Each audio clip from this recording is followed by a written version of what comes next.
کسی نے پوچھا غرور کیا ہے؟ جواب ملا خاک سے بنے انسان کا اپنی اوقات بھول جانا۔ زندگی کی سچائی کو سمجھنا بہت مشکل نہیں ہے۔ جس ترازو میں دوسروں کو تولتے ہیں کبھی خود بھی اس میں بیٹھ کر دیکھیے۔ یہ بھی ایک سچ ہے، انسان کو خدا تب ہی یاد آتا ہے جب وہ درد کا مارا ہو، غرض کا مارا ہو یا پھر مرض کا مارا ہو۔ آنسو بہانے سے کوئی اپنا نہیں ہوتا، جو اپنے ہوتے ہیں وہ رونے کہاں دیتے ہیں۔ میرے خاموش رہنے پر اکثر لوگ مجھے کمزور سمجھتے ہیں، جبکہ میں خاموش ہوں تاکہ میں دیکھ سکوں کہ سامنے والے کی آخری حد کیا ہے۔ سانپ کو ساری عمر بھی شہد چٹائیں تو وہ زہر تھوکنا نہیں چھوڑتا۔ اسی طرح کچھ لوگوں پر چاہے کتنا ہی خلوص لٹائیں وہ ڈسنے سے باز نہیں آتے، کیونکہ فطرت نہیں بدلتی۔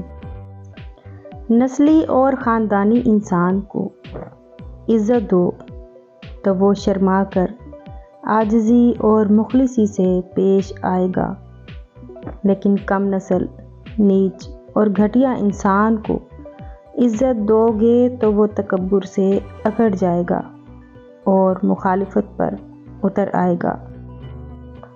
جن لوگوں کی تربیت میں کمی رہ جاتی ہے وہ دوسروں کو تانے مارنے، عیب جوئی کرنے، کیڑے نکالنے، الزام تراشی، بہتان لگانے، پروپیگنڈے کرنے، سازشیں اور چالیں چلنے میں اپنی ساری زندگی گزار دیتے ہیں۔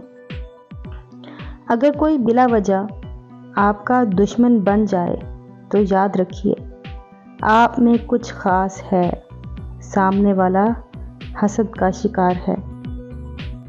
جو آپ کی برائی کرتے ہیں انہیں کرنے دیں، کیونکہ برائی وہی کرتے ہیں جو برابری نہیں کر سکتے۔ اپنی اہمیت جاننے کے باوجود کسی کے ساتھ لٹکے رہنا حماقت اور بے عزتی کا باعث ہے۔ دل مضبوط کر لو اور جہاں اہمیت نہ ہو وہاں بیٹھے نہ رہو۔ زیادہ اچھے مت بنو۔